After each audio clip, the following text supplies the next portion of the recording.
नमस्ते, तव्हांजो स्वागत आहे पंहिंजे चैनल हिंदू सिंधी किचन में।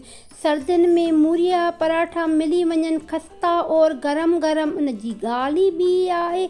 ऐं कीअं मां तयारु कयां थी सीक्रेट स्टाइल में, हलो त हली तयारु कयूं।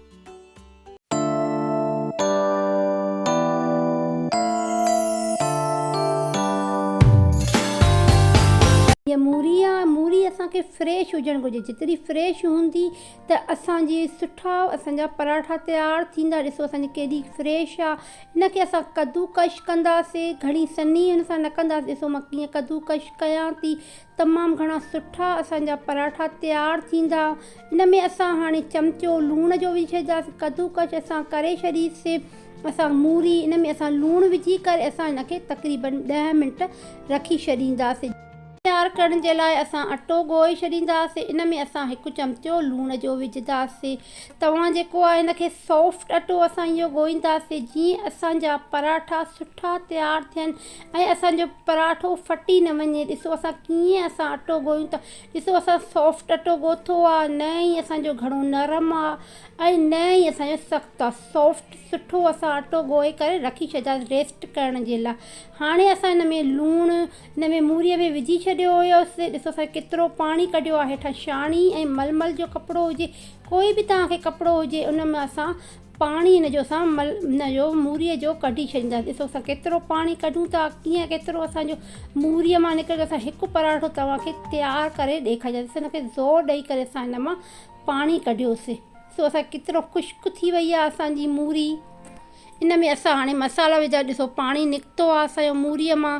सफ़ा तव्हां हिन मां पाणी कढी छॾियो, जीअं असांजो पराठो फटी न वञे। इन में असां मसालो विधोसीं, मिर्च विधासीं, हिनखे असां मिर्चनि खे बि कुटियोसीं, धाणा विधासीं ऐं लूणु इन में असां न विझंदासीं। अॻ में असां हिन में लूणु विझी चुका हुआसीं। असां अटे में बि लूणु विधो आहे। जीरो विझंदासीं। ॿियो जेको तव्हांखे फ्लेवर यानी कि पसंदि जेको जेको तव्हांखे वणंदो हुजे। हिन में थोरी असां हिन में अम्बचूर बि विधीसीं। इनखे असां चङी तरह सां मिक्स कंदासीं। हाणे असां 1 पराठो तयारु कंदासीं। असांजो अटो रेस्ट खाई चुको आहे ऐं घणी वॾी चाणी न खणंदासीं। असां नंढो पराठो तयारु कंदासीं।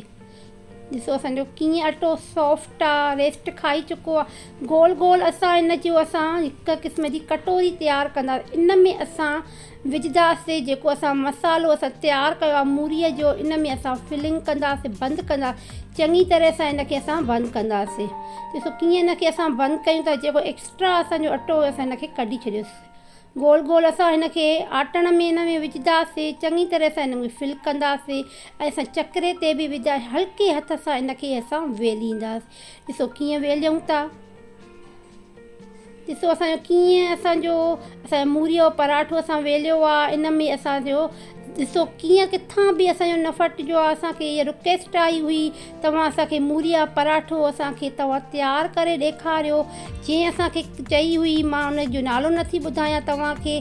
ॾिसो मां कीअं तयारु कयो आहे ऐं न ई असांजो फटिजो आहे। हिनजी हल्की मीडियम गैस रखी करे असां पराठो तयारु कंदासीं।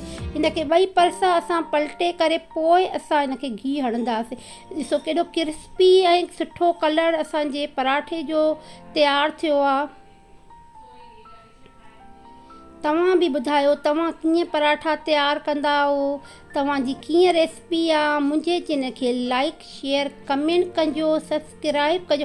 ॾिसो असांजो गरम गरम पराठो केतिरो असांजो सॉफ्ट पराठो तयारु थियो। मां तव्हांखे अंदरां बि ॾेखारियां थी कीअं अंदरि मूरी असांजी फिलिंग अंदरि कई आहे। सुठे नमूने अंदरि मसालो अंदरि मूरीअ जो अंदरि फिल थी वियो आहे।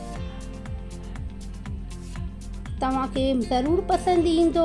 हाणे पंहिंजी भेण खे इजाज़त ॾींदो, वरी मिलंदासीं।